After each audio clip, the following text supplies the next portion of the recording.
This is Hadamar, a very attractive small town located in central Hesse in western Germany.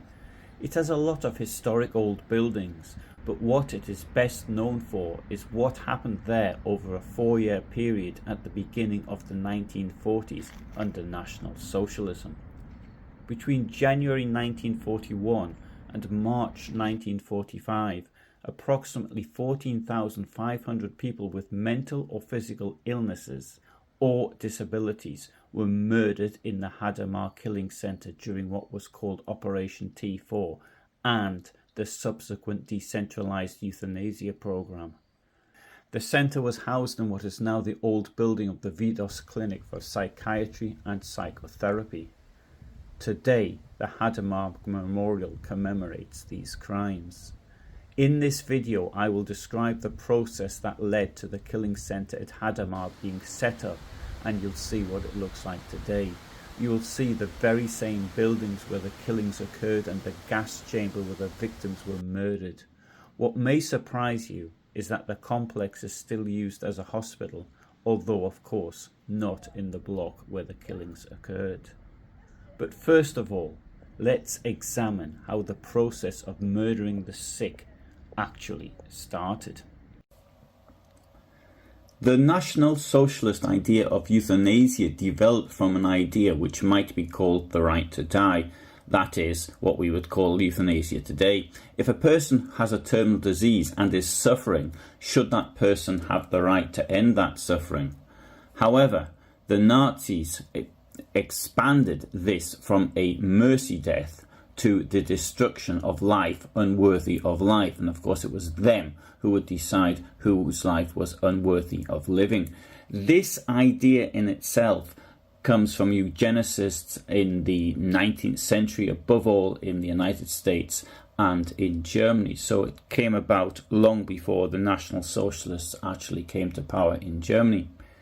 Shortly after the seizure of power, or should I say the granting of power to the National Socialists in 1933, a law was passed which forced people who had hereditary diseases to be sterilized.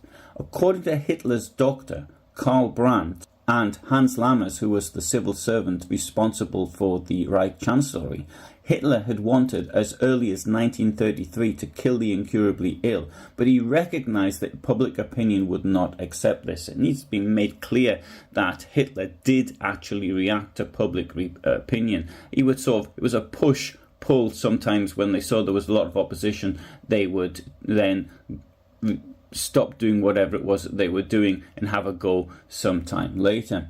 In 1935, Hitler told Gerhard Wagner, who was then the head of the Reich Doctors Association, that the question could not be taken up in peacetime. Such a problem could be more smoothly and easily carried out in war, Hitler told Wagner. And Hitler also added that he intended to radically solve the problem of the mental asylums in such an event. Wagner didn't live to see the beginning of the killings of the sick, or even the war for that matter, as he died of cancer aged 50 in 1939. He was succeeded by Dr. Leonardo Conti. One thing, however, this does show is that Hitler was quite open about planning a war as early as 1935. Richard Kretschmer was a farm labourer married to Lina Kretschmer. He lived in the village of Pomsen, which is to the southeast of Leipzig. They were ardent Nazis. A son was born to them in 1939. The son, Gerhard, was born blind. He either had no legs or just one leg, or maybe he had one arm. The original medical records have been lost. It's not clear, and the second-hand accounts vary. Gerhard also suffered from convulsions. Richard Kretschmer took the newborn Gerhard to Dr. Werner Kattel, a paediatrician at the University Children's Clinic in Leipzig, and asked that his son be put to sleep. Kattel told him that that would be illegal. However, it was probably him who came up with the solution. In 1924, Kattel met Alfred Hoscher in Innsbruck, a psychiatrist who, together with the lawyer Karl Binding, wrote a book on the destruction of life unworthy of life. This book may well have influenced Kattel's thinking. In 1933, Cattell joined the National Socialist Medical Association and the National Socialist Party in 1937. Kretschmer wrote directly to Hitler, either at the suggestion of his own brother, or perhaps it was from Cattell himself. Thus, Cattell provided the solution. Kretschmer referred to his child as a monster and asked for his child to be put to sleep. Obviously, Hitler didn't read his own mail, but it was given to Hans Heffelmann, head of Department 2B, which dealt with requests. Heffelmann and Philipp Wöhler, who was then head of the Chancery, showed the letter to Hitler, aware of his frequently expressed support for the mercy killing of people with severe disabilities. Hitler sent his doctor Karl Brandt to Leipzig to investigate, with instructions that if the condition of the child was as bad as the father had written, then the child could be killed. Cattell said that there was no chance of improvement ever. Somehow, I don't understand how, Cattell appears to have been given legal immunity, although of course by this stage of the National Socialist regime it would have taken a very brave prosecutor to initiate proceedings. I presume that Cattell had some kind of document, maybe from Hitler or from Brandt, which said that he would not be held legally responsible. Of course, if this came to trial, this document would have been absolutely worthless. The Pomsen Church Register says that Gerhard Kretschmer died at Pomsen of heart weakness on the 25th of July 1939. Presumably, the child was killed with an injection, either by Cattell, although I accept it might have been Brandt, and, of course, there was no legal fallout. On the 18th of August 1939, either Brandt or Wöhler started a register of children with such health problems, which was formalised by Hitler in October 1939, but backdated to the 1st of September 1939, the day the war broke out. The theory here was that in times of war, feeding such people was a luxury the state could not afford. The program was called T4, named after Tiergartenstrasse 4 in Berlin, where the head office was located.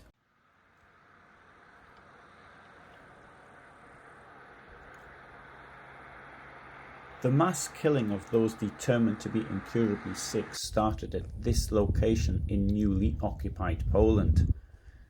This is Piaśnica Wielka, located to the north of Wejherowo. Initially, the Nazis murdered those Poles who lived in Pomerania, who they thought might be hostile to the invaders, but it did not take them long to start deporting the mentally and physically challenged from care homes, not only those in Poland, but also from Germany, and not only at this location, but at others near the care homes themselves to avoid problems with transportation. Gas was used for the first time to murder the sick at Fort 7 in Poznan in newly occupied Poland as early as October 1939. The killing operation was led by Herbert Lange, who later went on to run the first death camp for killing Jewish people at Chełmno nad Nerem. Within the pre-war borders of Germany, the first killing centre was set up and started murdering people at Grafeneck in January 1940. Before long, there were 5 other locations where people were also being killed. Brandenburg an der Havel, as from January 1940, Hartheim near Linz in Austria, as from May 1940, Pirna Sonnenstein, as from June 1940, Bernberg, as from November 1940, and Hadamar was the last to start killing people in this manner, as from January 1941. As from the 1st of April 1937, Fritz Bernotat had been the head of the institutional care in the Nassau District Association. In November 1940, at the instigation of this Fritz Bernotat, the 6th Nazi killing centre of the German Reich for the National Socialist Euthanasia program was set up in a wing of the main building of the Hadamar State Mental Hospital. This replaced the Grafeneck killing centre, which had been closed in the autumn of 1940. The Hadamar State Mental Hospital was the last of the 6 later killing centres to be transferred from the respective regional authorities to the sovereignty of the Reich.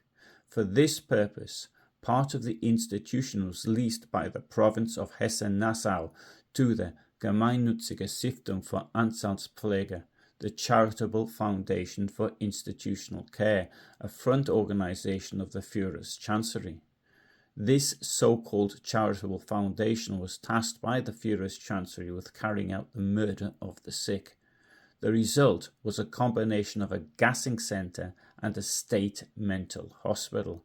It continued to be operated by the Nassau District Association, which, at Bernadette's initiative, also assigned at least 25 of its own staff to work in the facility, now called the Hadamar State Hospital and Nursing Home. Immediately thereafter, an emissary from the Berlin Reich Chancery, codenamed Hesse, made initial preparations for the reconstruction of the institution. In addition to the establishment of officers' sleeping quarters and common rooms for the new staff, the gas chamber and the adjoining crematorium were built. The conversion work in the basement was carried out by Fritz Schwering, a brother-in-law of Fritz Bernadette, and other contractors. In choosing contractors for work of this nature, preference was given to companies from outside the region, presumably for reasons of secrecy so that they did not betray details of what they had done to locals. Towards the end of 1940, the medical and nursing staff, especially selected for the euthanasia program, along with 3 grey Gekrat buses, arrived on site. It was these buses that would transport the victims to the killing centre. Today, a large monument to one of these grey buses stands next to the level crossing next to the railway station Hadamar, as a reminder of what happened here. The company that transported the victims to their deaths was called the Gemeinnützige Krankentransport, which translates to something like Charitable Ambulance Company, or in short, Gekrat. Gekrat was a company, albeit non-profit making. It was registered in the commercial directory at the District Court of Berlin-Charlottenburg on 18th of November 1939. It was headed by 2 managing directors, Reinhold Vorburg and Hermann Schwemminger, whilst Gerhard Siebert was the deputy of Vorburg. He took over the management of the company in the summer of 1941. Vorburg was based at Grafenegg and personally managed the transports to all the killing centres. The company not only dealt with the transport of the victims, but also with the correspondence with their families, until the time in 1940 when this role was taken on by Dietrich Alles, who was the head of the central office of the euthanasia program, which is often referred to as T4, being the headquarters in Berlin, Tiergartenstraße 4. The company also transported prisoners from other camps. The T4 program never actually stopped, although it officially ended in the summer of 1941. After this date, Gekrat continued to work as an ambulance, taking patients to hospitals and nursing homes. However, at least 14 of their drivers went to the death camps of Aktion Reinhardt in occupied Poland. The vehicle fleet, initially composed of 3 buses Vorburg had obtained from the Reichspost, 2 passenger cars that were mainly used for courier trips, and a postal delivery van that was based at Grafenegg. Richard von Hegener, who was one of the main organisers of the T4 program, procured more buses from the Reichspost for other killing centres. The Reichspost buses, like regular buses, were initially painted red and had post office number plates, that is RP. Von Hegener stated after the war that only around halfway through the program the buses were painted grey, which was designed to make them more difficult to see from the air in case of air raids. The windows were covered by curtains or were painted out. A transport could be 3 buses together with the passenger car heading the column. 2 nurses were allotted to each bus. Violent patients could be strapped to the seat. Nurses also had handcuffs with them.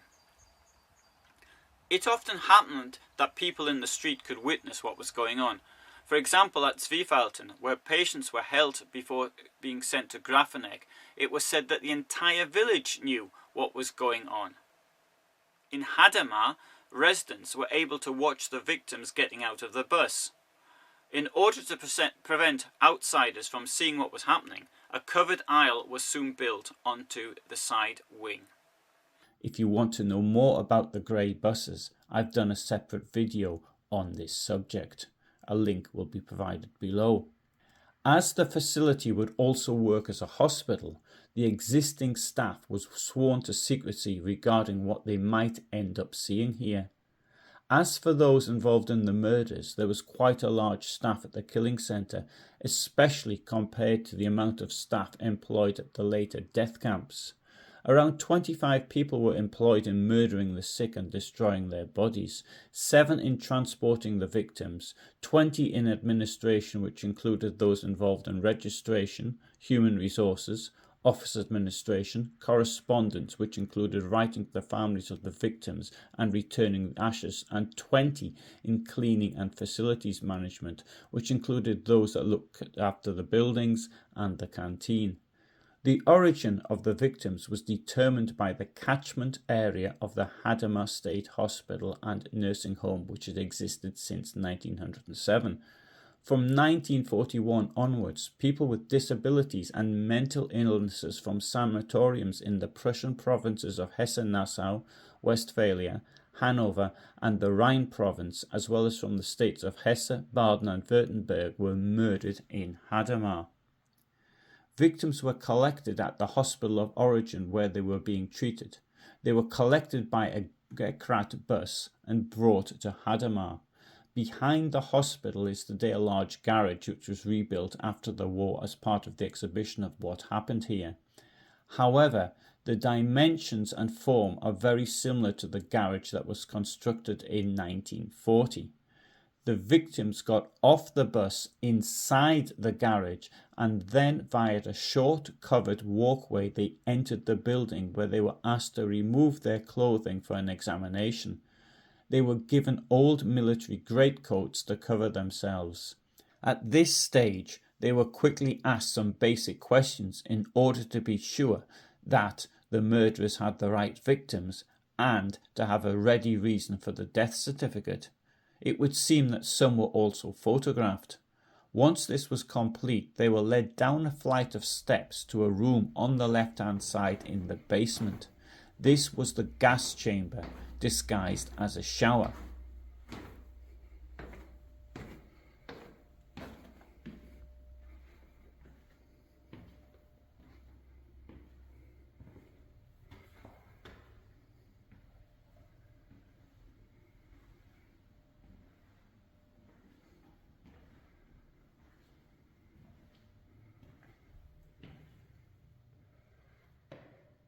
Once everyone was inside, a doctor turned on the bottled carbon monoxide.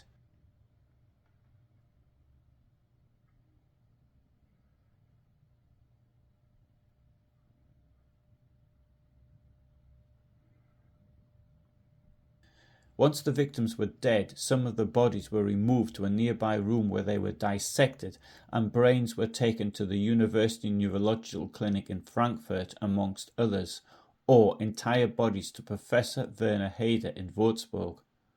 After gold teeth had been removed, the bodies were then burned at the institution's own crematorium in a furnace designed by Corrie, which was located around 20 meters from the gas chamber.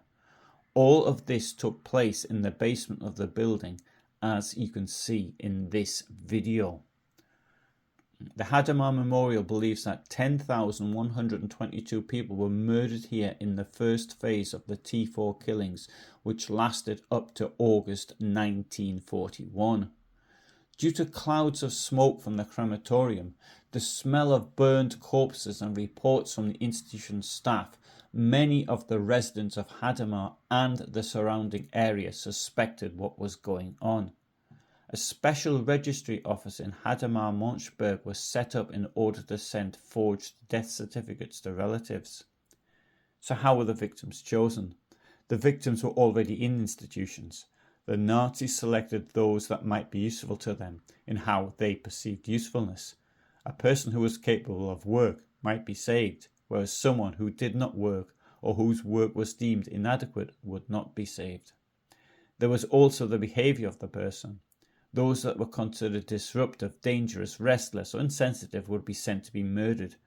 Jewish patients had no chance, even if they were good workers and did what they were told without argument. They were to be killed. 328 Jewish patients from 41 institutions were murdered between the 4th and 15th of February 1941, regardless of diagnosis or ability to work. They were murdered solely because of their Jewish origins. According to various witnesses, the cremation of the 10,000th patient was celebrated in the summer of 1941, with all the employees receiving a bottle of beer. However, by this time, the murders were becoming common knowledge. On Sunday, the 3rd of August 1941, the 53-year-old Bishop of Münster, Clemens August Count von Galen, gave a sermon in which he referred to the expulsion of German compatriots. The Gospel reading for that day was based on Luke 19, verse 41. When he drew near and saw the city, he wept over it. That Jesus weeps over Jerusalem because humanity sets its will against the will of God. Bishop Galen then went on to report that in the province of Westphalia, patients were then being transported from hospitals and nursing homes, and their relatives received notification shortly afterwards that the patient had died and the body had already been cremated. He expressed a near certainty that this followed the doctrine that claimed that one may destroy so-called life unworthy of life. He countered this by stating that every premeditated intentional killing is murder, since, according to the Penal Code, it was an offence to know of an impending crime and not report it to the authorities. He filed a criminal complaint with the Münster Public Prosecutor's Office and the head of police. He argued that the view that one may kill unproductive life equated to a person with an old machine or a lame horse, and rejected this comparison with the words, "No, I don't want to take the comparison to its logical conclusion, however terribly valid and insightful it may be. We're not talking about machines here. We're not talking about a horse or a cow. No, we're talking about human beings, our fellow human beings, our brothers and our sisters, poor people, sick people, unproductive people, if you like. But does that mean that they forfeit their right to life? Do I only have the right to live as long as we are productive, as long as we are recognized as productive by others?"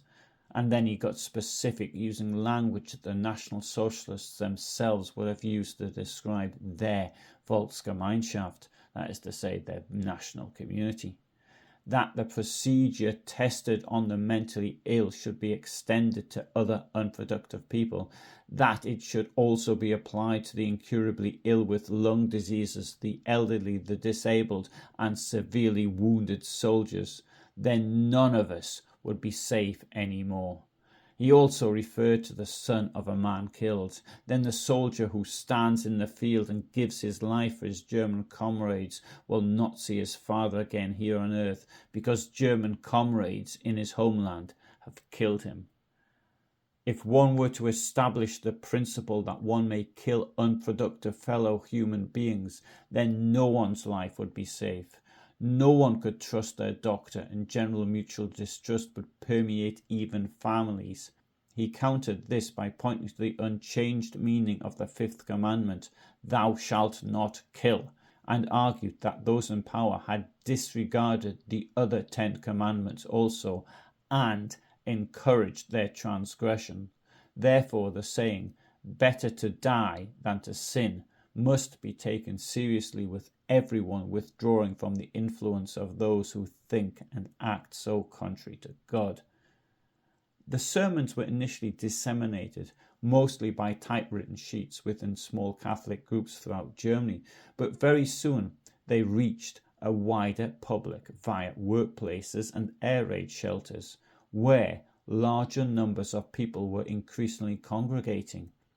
In particular, the killing of war invalids, which the bishop suggested only might happen as a possible consequence, were taken as a factual assertion and considerably intensified the impact of the sermons. It's worth pointing out that whereas it would appear that wounded soldiers were murdered by the regime, this did not start until the following winter, and I've done a separate video on this also, a link to which will appear in the description.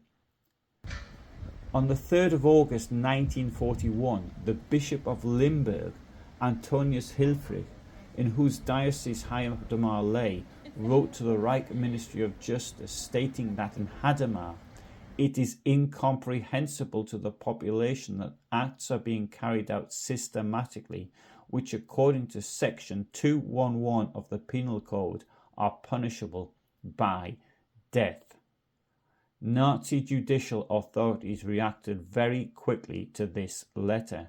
Roland Freisler, later to get fame as the president of the People's Court, but then at the Justice Ministry, had the Reich Penal Code amended on the 4th of September 1941 to read as follows. So this is point 211 of the code.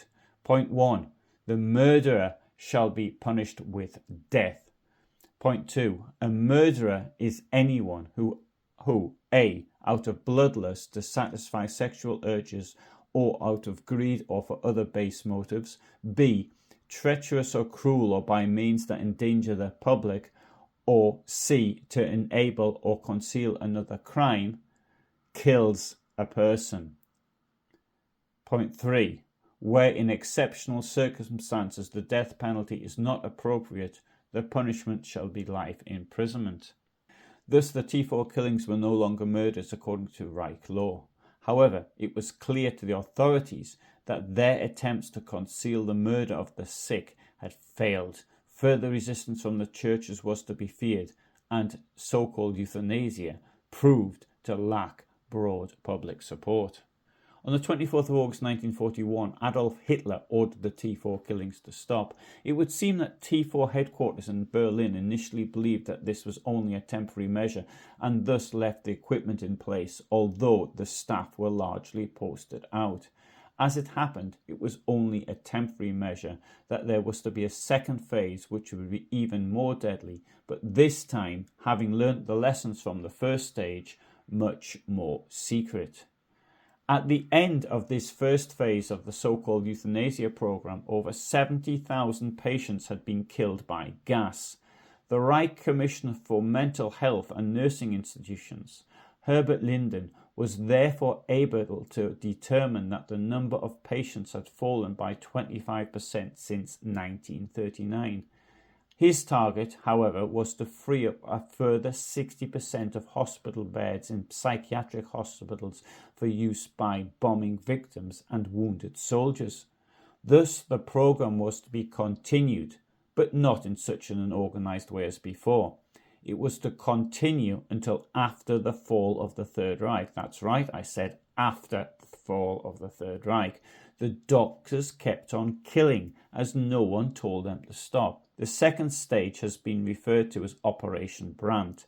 In contrast to previous procedures, gas was no longer used in a few central institutions, but the murders were carried out in numerous institutions throughout the Reich through means such as targeted malnutrition leading to starvation, or by drug overdoses such as luminal or veronal, or by injections of morphine, scopolamine, or simply air, the latter being to cause an embolism. Following the close of the first phase, many of the staff were sent to occupied Poland to murder Jews there at Bełżec, Sobibor or Treblinka. Others found themselves being sent to Minsk, where it would appear that they murdered German soldiers who had been wounded on the Eastern Front. In the summer of 1942, the final decision was made in Berlin that the gassing campaign would be definitely discontinued and the gassing facilities would be closed. In Hadamar, the equipment was removed, parts of the building were restored to their original condition, and the rooms were prepared for their former use. The work in Hadamar was completed by the end of July, so on the 31st of July 1942 the facility could be returned to the Nassau District Association Wiesbaden, which resumed full operation of the state sanatorium as of the 1st of August 1942. At the behest of the state councillor Fritz Bernotat, senior physician Adolf Wahlmann took over the medical facility. However, his role was not that of a doctor. He was to carry out the murders in the second phase. State Secretary Alphonse Klein managed the administration of the killing. Wahlmann was not considered to be politically reliable by Bernotat. Under the responsibility of these two men, the murders of disabled and mentally ill people resumed as from August 1942 onwards, but this time no longer in a gas chamber, but through injections administered by doctors and nurses, overdoses of medication, and systematic and deliberate starvation. In the first phase of the killing, the order from Hitler said that the gassing had to be done by doctors. However, in the second phase, this was no longer the case. The killing of the victims was not just the work of doctors, but also nurses and orderlies. I've done a video on killing nurse Paulina Kneisler, a link to which you will find below. A cemetery was established on the institution's grounds as the crematorium had been dismantled.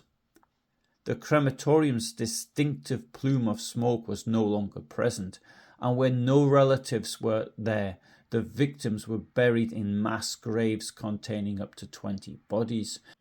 The Hadamar city administration under Mayor Maxeiner was now involved in the murder system, as the dissolution of the T4 Special Registry Office in Hadamar Mönchberg meant that deaths had to be registered by the City Registry Office. The circle of people to be murdered was expanded twice more in this second phase of the Hadamar killing centre. In April 1943, on the instructions of the Reich Ministry of the Interior, an alleged correctional home for underage Jewish mixed-race children and children considered to be Jewish from state welfare institutions of the Reich was set up there. On the 5th of May 1943, Bernotat ordered that all children defined in this way to be reported to him in institutions of the Nassau District Association. Previously, these children had been protected from deportation and murder, unlike full Jews. Now they were included in the general extermination. 39 Jewish mixed-race children were sent to Hadamar. 34 children were murdered by poison injections.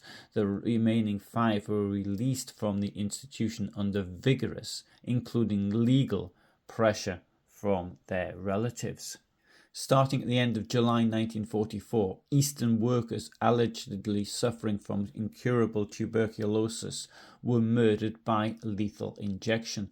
This included 274 men, 173 women and 21 children under the age of 15, a total of 468 people. 375 were Soviet citizens and 63 were Poles. Between the 13th of August 1942 and the 24th of March 1945, 4,817 people with disabilities or mental illnesses were transported to Hadamar, most of them by the Gekrat, the transport organisation of the T4. 4,422 of them died during this period, the vast majority of non-natural causes. Hadamar was liberated by US troops on the 26th of March 1945. This ended the murders in Hadamar. A total of at least 14,494 people were murdered here.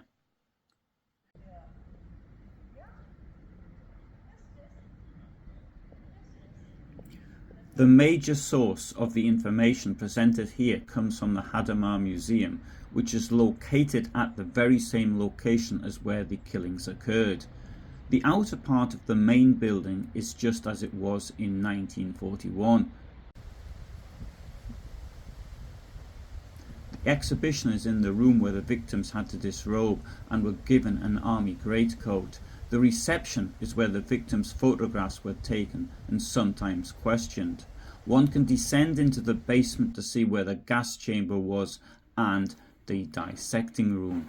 There's a great deal of information there, and the archive holds much information that was discovered in the 1980s during renovations concerning the second phase of killing. And apart from that, Hadamar is a very attractive place and certainly worth a visit, in my opinion. I hope that in the future I will be able to do some videos on some of the people mentioned here, more on the legal background to the T4 murder campaign and how the legal profession was coerced into accepting Hitler's wishes as law and the post-war trials.